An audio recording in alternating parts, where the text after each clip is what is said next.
I'm in Singapore and I'm about to go on stage in just a few minutes. I have not given a presentation for over a year now. I was in a little fender bender a while back, and so I took a little bit of time off. There's this sense of urgency now. The global dollar standard was put in place by a series of accidental events that were very fortunate for the United States because it gave us an advantage over the rest of the world. But our politicians over the past decade or so have abused this privilege as though it was their birthright. And now the rest of the world are turning their backs on the US dollar standard. This is going to cause a financial calamity the likes of which we've never seen before, and it's going to be devastating for most people. I don't want this to happen, but the damage has already been done. So I'm going around trying to alert people and show them how they can protect themselves and turn this into a great opportunity for themselves. There's always one result from what we are doing right now, expanding the currency supplies all over the planet. There's one result, and that is higher gold and silver prices. I love America, at least the America that the Founding Fathers created, and I'm hoping that people get interested in this so that they'll see that what made America great is the answer to our problems, to get back to free markets, free people, and sound money. Our own history proves that this is the road to maximum prosperity. We are entering a period of financial crisis that is the greatest the world has ever known. The wealth transfer that will take place during this decade is the greatest wealth transfer in history. Wealth is never destroyed, it is merely transferred, and that means that on the opposite side of every crisis there is an opportunity. The great news is that all you have to do to turn this crisis into your great opportunity is to educate yourself. I believe that the best investment that you can make in your lifetime is your own education. Education on the history of money, education on finance, education on how the global economy works, education on how all of these guys, the central bankers, the stock market, how they can cheat you, how they can scam you. If you learn what is going on and how the financial world works, you can put yourself on the correct side of this wealth transfer. Winston Churchill once said that the further you look into the past, the further that you can see into the future. This program is all about creating your own crystal ball, being able to gaze into the future, being able to change this crisis, the greatest crisis in the history of mankind, into your great opportunity.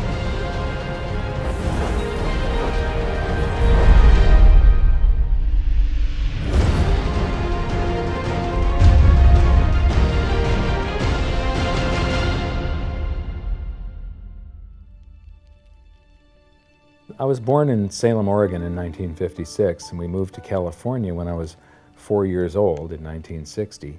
But when I went to school, it was obvious after just the fourth grade that there was something different with me. And by fifth grade, I was in remedial classes. And it turned out that I was dyslexic, and teachers were not taught to recognize that back then. I was always falling behind everyone else. When I would get a teacher that would lecture instead of making us read out of books, I would just absolutely excel. I suddenly went from the dumbest kid in class to the smartest kid in all of the periods of that class. But the result was that, after a while I was in every single remedial class, and I just couldn't take it. And in 10th grade, I dropped out, middle of 10th grade, and I've never been back to school. I often say that in every crisis there's an opportunity, and in this case, the handicap of dyslexia has also been a blessing. Because I couldn't learn out of books and I couldn't take notes, I just had to remember everything. And I have the ability to, my brain's wired a little bit differently. I have the ability to look at a chart today, and I know how it relates to a chart that I saw 10 years ago. But it was back in about the year 2000 when Steve Jobs of Apple introduced OS X.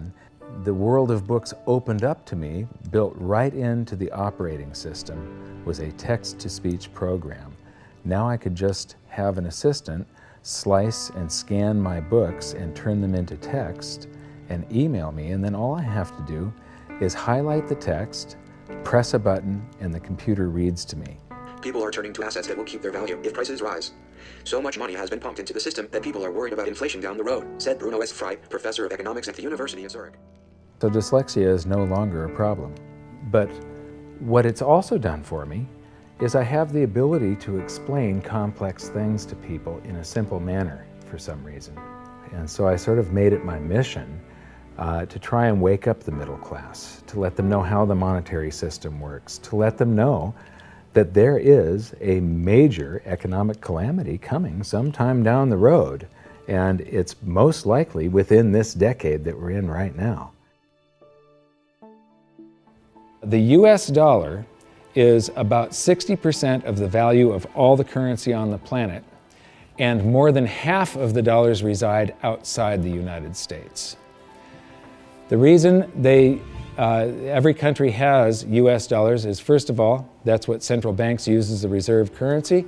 Second of all, oil is priced in dollars. So this is the world, and what you see here is that these are the countries that are avoiding the US dollar in trade. They're doing bilateral agreements where they'll either hold each other's currency and settle that way, or they're establishing, like right now, they're talking about a BRICS bank, Brazil, Russia, India, China, and South Africa, having a bank that will do settlements between the countries directly without using the US dollar. These countries, they tried to avoid using the US dollar, like Iran tried, and we banned them from using SWIFT. How many here have made wire transfers before? So do you know what a SWIFT number is? It's a code that you plug in, and this SWIFT system is what transfers those dollars from one person's account to another person's account. Well, Iran decided that they were going to sell oil only in euros. They got banned from SWIFT. But there's countries right now coming up with a replacement for SWIFT, and it doesn't use the dollar, it's the Sukra system. And Iraq started selling oil for euros. In Libya, they were talking about creating the gold dinar and selling oil for gold. So those are the countries that are trying to use something other than the dollar. Then we've got gold competing with currency. And there's a lot of talk around here about the gold dinar, and there's people that are actually using gold in some of the countries over here. And then in Utah has recognized gold and silver as money again. It's legal tender currency in the state of Utah in the United States. And then you've got physical gold accumulation. I'll show you later that China is accumulating an immense amount of gold, but all the countries with an up arrow, that's gold accumulation. Then we have gold repatriation. Germany has been asking for their gold back, and they're getting it. Venezuela has repatriated their gold from the Bank of England. And then if we put this on a timeline, here's the nails in the coffin for the dollar standard, and you will see that there's not a lot of time left. This is my evidence that I think is proof that the death of the dollar is coming, and it's coming shortly. Nixon ended Bretton Woods, and we went on the dollar standard. Then the first nail in the coffin is Iraq sells oil in euros. The crisis of 2008, and we added 1.25 trillion to our base money in the United States. As we add to the base currency, people get worried about inflation. They start rushing toward gold and silver.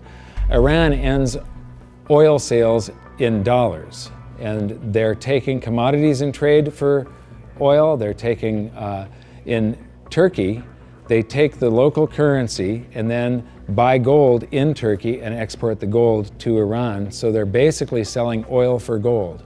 They do the same thing with India. QE2, quantitative easing, that's more currency printing in the United States. Libya, China and Russia bypassed the dollar. They did a bilateral trade agreement where they hold each other's currency, and they do direct debt settlement without having to wire transfer US dollars. Chinese president just recently said that the dollar as the world's reserve currency is a product of the past. Utah recognized silver and gold as money. China and Iran bypassed the US dollar with a bilateral trade agreement. Venezuela repatriates its gold. China and Japan trade directly. India and Japan bypass the US dollar. Russia and Iran trade directly. Iran sells India oil for rupees and commodities. China and Brazil trade directly. Swiss citizens demand gold repatriation. African countries ban the dollar. In Zambia, you can go to jail if you use US dollars. Quantitative easing number 3. They have announced at the Federal Reserve that they're starting with $40 billion of currency that they're creating each month, and now it jumps to $85 billion. That's more than $1 trillion a year. And remember, it took 200 years to go from no dollars to 825 billion, and now they're going to create $1 trillion every year. Iran trading energy for gold. Singapore removes tax on money. Germany repatriates 150 tons of gold from the New York Fed. The citizens of Netherlands demand gold repatriation. Ecuador repatriates part of its gold reserves. Austrian citizens demanding gold repatriation. China acknowledges fundamental market shortage of gold. And now, the Fed is increasing the rate of printing. I said from 40 to 85 billion every month, just over $1 trillion per year. So those are the nails in the coffin for the dollar standard. And if you noticed, they're all speeding up and they're all happening right now. You don't have a whole lot of time. And if you wait too long, then the opportunity is gone. It's going to fail. Why is the dollar sacrosanct? Why is it not going to happen to the US dollar? Well, it will. People think, oh no, it's high technology, or we have computers now, or the internet. And these are ridiculous arguments. The truth is, all fiat currencies have failed, and there's no reason why this one won't. What worries me again so much is that it's a global situation.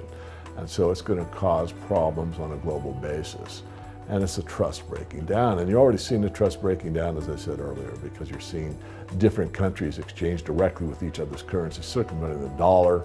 You're seeing that in oil. You're going to see it more and more, and people are just going to opt out of the dollar. And you'll probably get to a point before the whole thing collapses entirely where the dollar is more or less used internally in the United States and externally is not used as much, because there'll be a lot of agreements made between nation states outside of the United States that will want to use each other's currency and not the dollar. This isn't going to be pretty when it happens. I am not an end-of-worlder or a doomsday guy. All you can do is play the hand that you are dealt.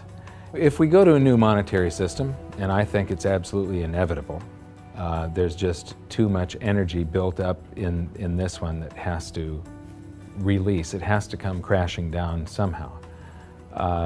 When that happens, there's an enormous wealth transfer for people that are on one side of the bet or another. And people don't realize that whether they think they are making a bet or not, they are making the bet. They are involved. This wealth transfer affects everybody, whether you want to participate or not. If you're holding paper assets and paper currencies, you have bet one direction. If you're holding gold and physical assets, you've bet the opposite direction. So these are changes in Chinese holdings. They are accumulating gold, they are getting rid of US Treasury bonds. This is gold held in China. The green line is the cumulative gold, that's on this side, this scale. So it's gone from about 700 tons to almost 6,000 tons just since the year 2000. So this is their central bank holdings, this is their mine supply, but this is, and my researcher put all of this data together. You're the first people to see this. This is the amount of gold flowing through the Hong Kong exchange that goes into China. And the past couple of years here, they have ramped up their buying. They know that the dollar standard is coming to an end, and they are protecting themselves, and you're probably going to see gold-backed renminbi someday, the yuan. So this is an interesting chart. Change in global influence. So this is the correlation to this basket of currencies. This basket of currencies, if you add them all up, they're trading up or they're trading down. And this was pre-crisis, so it's before 2008. So this is from the International Monetary Fund, it's their data. So from 2005 to 2008, This is the correlation of, if that basket of currencies was trading up, the dollar was probably doing about the same thing as what it's saying. The Chinese renminbi, a little less so. And then this is today.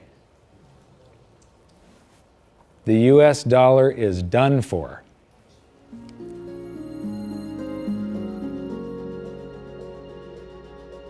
I don't think there's any question we're heading for a new monetary system. The question is what will it consist of? The four choices are sort of a world of multiple reserve currencies. And Barry Eichengreen of Berkeley is the leading proponent of this, or leading scholar on this topic. The problem with that, and where I disagree with Eichengreen, is there's no anchor in that system. We did have multiple reserve currencies before in the 1920s. He's right about that. And it was sterling and the dollar, but they were both anchored to gold. And in the post-Bretton Woods world, since 1944, it's been one reserve currency, which is the anchor, and it was anchored to gold until 1971. Since then, the dollar has been detached from gold, but all the other currencies are still linked to the dollar. So at the end of the day, we've had an anchor of some kind. We've never had a world of multiple reserve currencies with no anchor. I'm not sure that's that stable. The SDR is the second choice. The SDR is a basket currency sponsored by the IMF. At least for the time being, it's also printed money. The IMF literally prints the SDRs and ships them out to the members.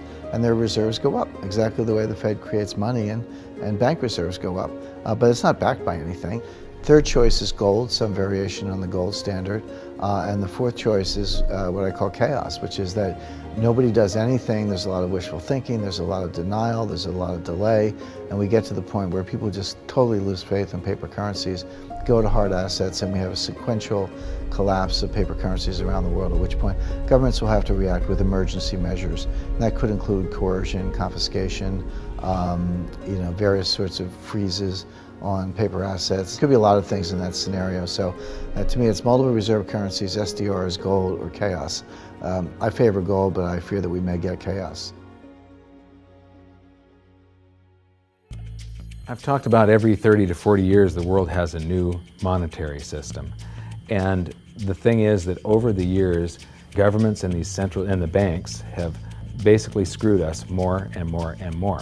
And these new currency systems are always created by the same idiots that created the last one that fell apart.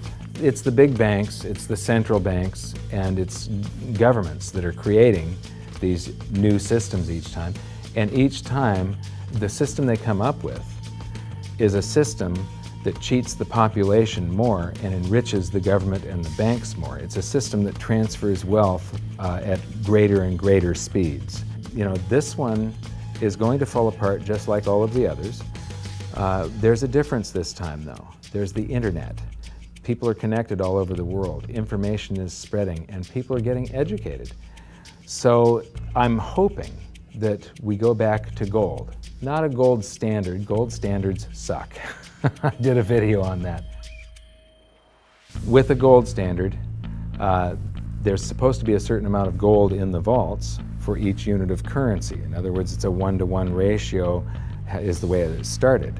And then they print more receipts than gold that exists. So if we have gold standards, we're going to get scammed again. If we used gold and silver, if the public gets educated enough before all of this happens, if we went back to gold and silver, then governments can't scam us. It limits their ability to transfer wealth from the population to the government and to the banks. A lot of people say that you can't use gold and silver today because they're too heavy and bulky, and it's completely wrong. You could put gold and silver in a vault, and you could make payments to somebody by transferring ownership of nanograms, grams, or ounces of gold and silver from one person's account to another by means of a check, a credit card, or even your cell phone. If we go back to a gold-backed currency, gold-backed US dollar, at that point, I think the minimum scam that the US could get away with, which means the minimum number of dollars in existence that they could make convertible into gold, would be the dollars that are held in foreign central banks. That would be similar to the Bretton Woods system that we had from 1944 to 71. Well, I did some analysis on this when I was writing the book back in 2005, and back then it required $20,000 an ounce gold for the Treasury to have enough gold to cover those dollars, or the New York Fed actually. And if they were going to back all of the dollars, you're talking gold measured in the hundreds of thousands of dollars per ounce. There just isn't that much gold, and there's a whole lot of currency. We keep on printing it every minute of every day.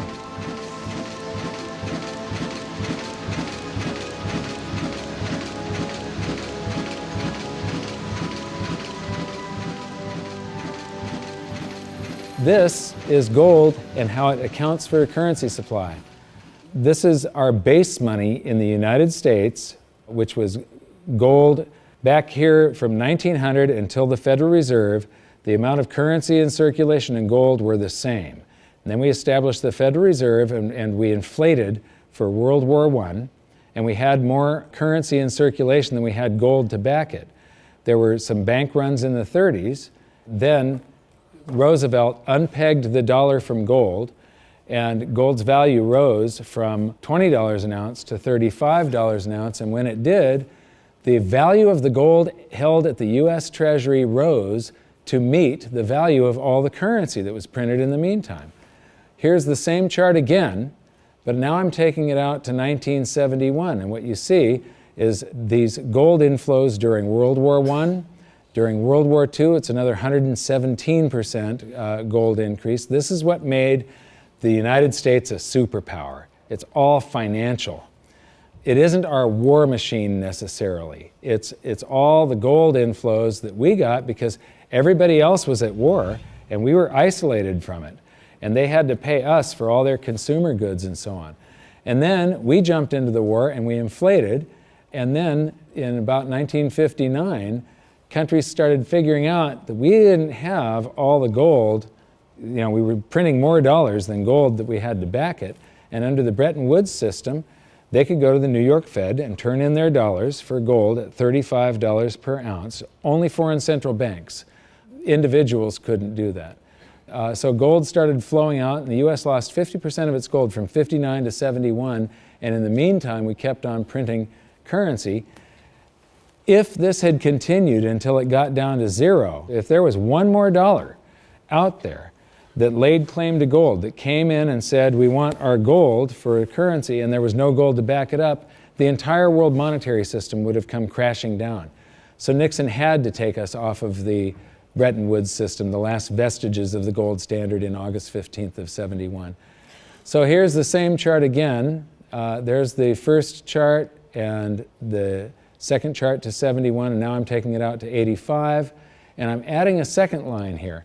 How many people would agree that credit cards are replacing cash in circulation? Yeah? Credit cards, you use your credit card more and more every year, right? You use cash less and less. Well, this is outstanding credit card balances. It's called revolving credit outstanding is the name of the chart that you get from the Federal Reserve. When you charge something on a credit card, you create currency. The bank didn't actually loan you anything. They invented numbers, and then they have the gall to charge you interest if you don't pay those numbers back on time. So the thing is that the merchant that you're paying, the restaurant or the grocery store, that merchant's checking account can't tell the difference between the credit dollars that you created or the cash dollars that you pay them. So to that merchant's checking account, it all looks the same. And those dollars that you created stay in circulation until somebody saves them up and pays down credit card debt. So unpaid credit card balances I include as part of the cash in circulation. And in 1971, Nixon took us off the gold standard and gold became a freely traded separate commodity/money, and it did an accounting of the currency supply. There was quite a while here where we could have gone back on the gold standard. The value of the gold at the Treasury exceeded all the dollars printed from George Washington to Jimmy Carter. And for a week or so, a couple of weeks, it exceeded base money plus outstanding revolving credit. So here's the same chart again. That was to 1985, and now I'm going to take it out to today. And so there's that 1980 peak where it shot past base money and base money plus outstanding revolving credit. And then we get to the crisis of '08. And Ben Bernanke, oh, by the way, instead of billions, we're now measuring in trillions. So we started in millions, and then it went to billions, and now it's trillions. So we did the bailouts and all the quantitative easings, and that's what the currency supply looks like today. And then they announced quantitative easing 3, which is that 85 billion a month that they're creating, and they think they're going to have to do it until about 2015.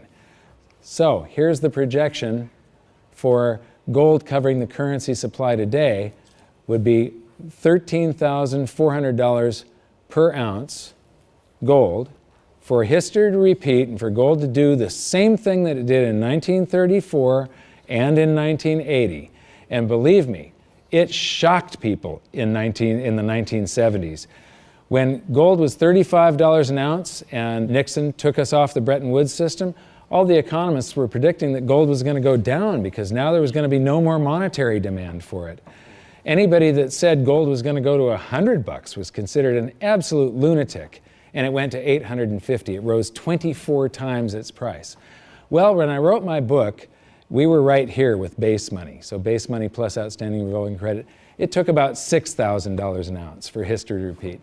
Today it takes $13,400, and if you include the same overshoot, remember in 1980 it didn't just cover base money, but it shot past it. $24,000 an ounce gold is what it would require to meet that.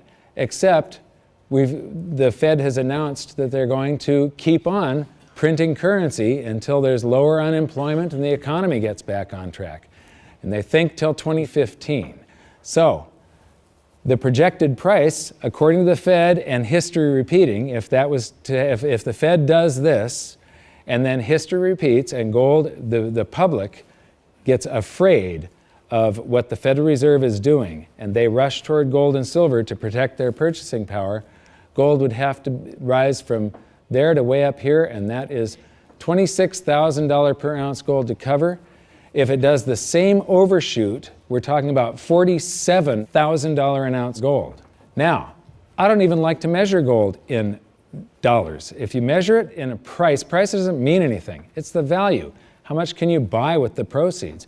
If we have deflation and some of this currency evaporates, because it's all just numbers that they type into a computer these days, if we have deflation, maybe gold peaks at $3,000 an ounce and the currency supply collapses to way down here somewhere, and the Dow is at 1,500. That means gold will still be double the Dow. You're still going to get 14 times more paper assets one day than you can buy today with them, and it's probably only a couple of years left that this is going to take, as you saw by how the nails in the coffin of the dollar standard, how they're speeding up.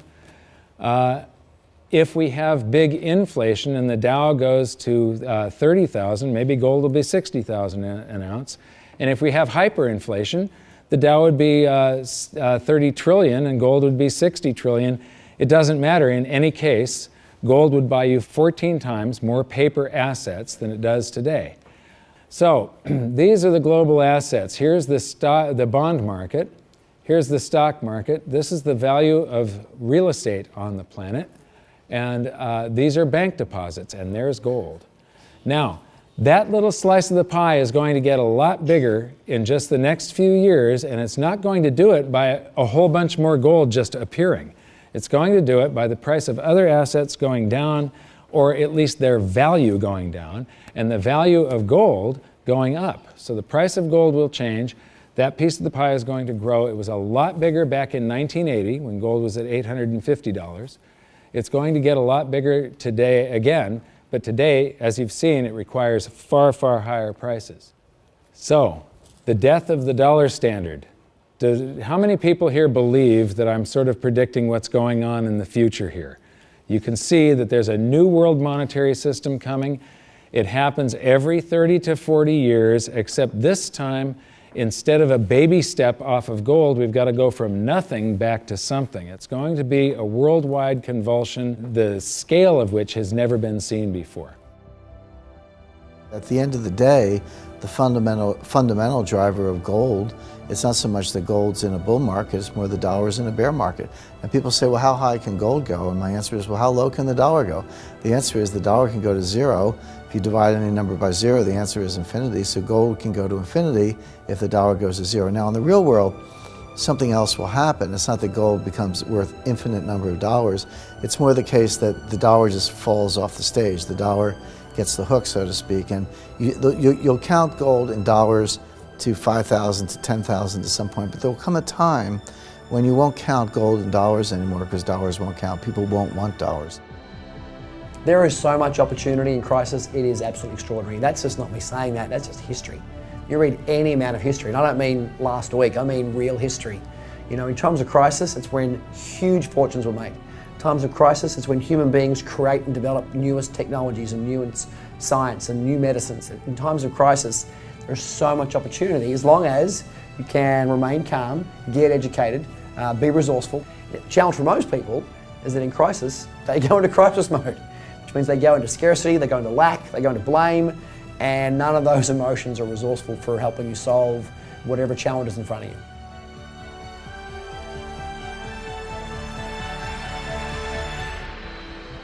I believe that this is probably the greatest opportunity of anyone's lifetime. There has never been a situation where everything came together just like this. This is the first time in history where all the world's currencies are just fiat currencies backed by nothing.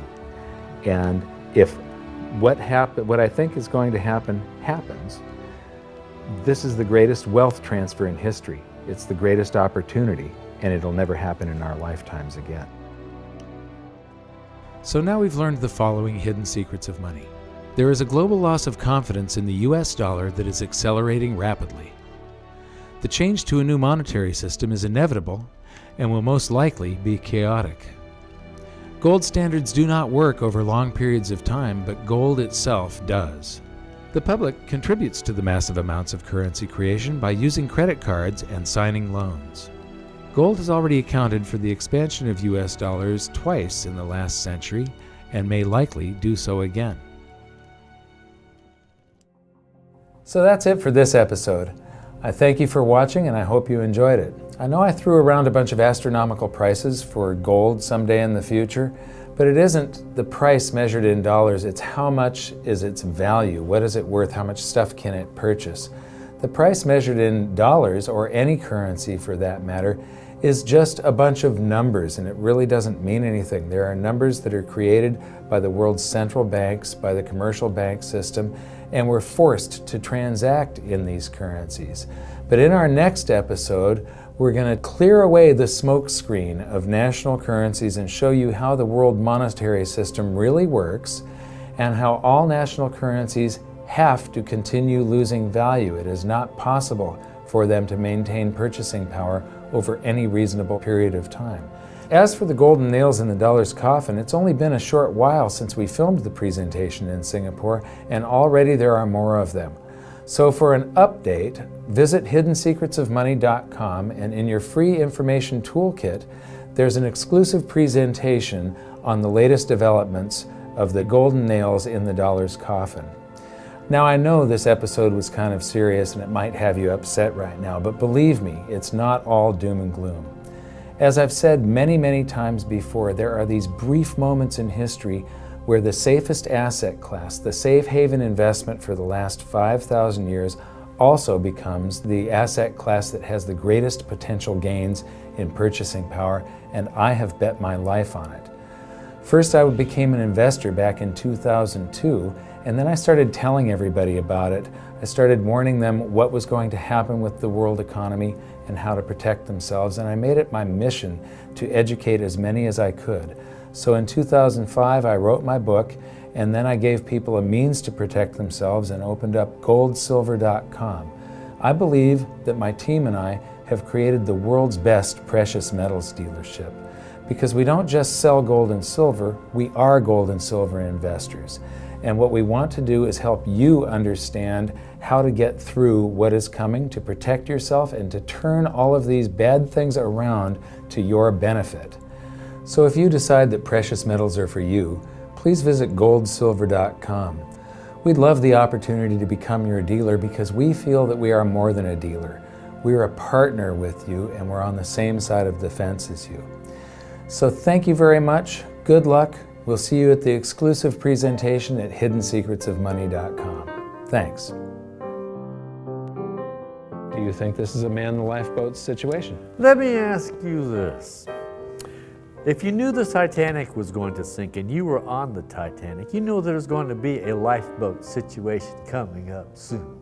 Would you like lifeboats available? That's right. Would you like to get in the lifeboat early, get a nice seat, maybe close to the water, maybe close to the food supply, right there in the middle, nice and comfy? Or you want to be one of the last ones on the boat and you're jockeying for position, you have to throw a kid out to make room for you. Yeah, so lifeboat situation depends how you like your accommodations on the lifeboat as to whether you should be making your way towards it right now. And I would be edging my way towards it right now. Mike Maloney's Hidden Secrets of Money is made possible by the clients of goldsilver.com. Your continued loyalty and support allows us to educate the public on how to both protect themselves and benefit in the turbulent times ahead. To all goldsilver.com customers, thank you. Hidden Secrets of Money would not be possible without you.